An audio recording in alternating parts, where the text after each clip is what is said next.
Alright, mga katabudlo. Welcome uli dito sa aking mini kitchen ni Tabudlo. Ayan. So, magluluto na naman si Tabudlo ng gulay. Ha? Ito ay Tabudlo style. Ha?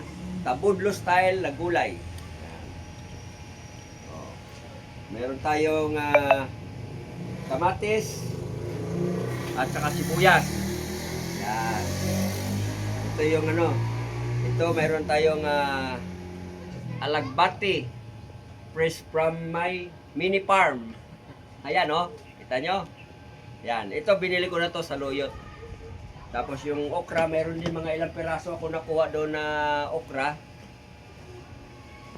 Dinagdagan ko na lang. Yan ha. At meron tayong dito, labong. Nabili ko doon kanina sa baba. Labong. Kawayan ha. Ito, paris ko doon sa gulay.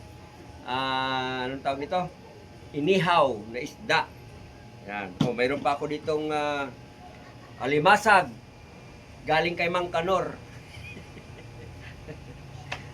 Tapos, siyempre di mawawala yung ating panlasa. Bagoong isda ni Tabudlo.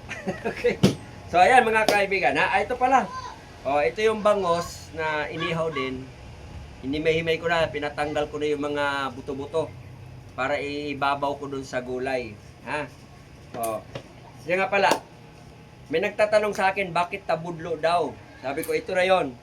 Kaya Tabudlo, kagaya nga nitong ginagawa ko, pagbablog ko, halo-halo. Tabudlo, ibig sabihin, halo-halo, mix-mix. So ngayon, nagugulay ako. Di ba, kung napapansin nyo sa mga post ko, mayroon akong sayaw, mayroon akong takbo. Yan, di ba? May kumakanta pa ako, mayroon pa akong nakikipagchismisan pa sa mga kasama ko dito sa opisina. Yan, kaya Tabudlo. 'Yun ang ibig sabihin ng Tabudlo. Mix.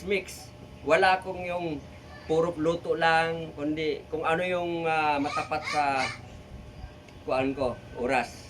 So, ayan mga katabudlo naipaliwanag ko na kung bakit Tabudlo at TV ko.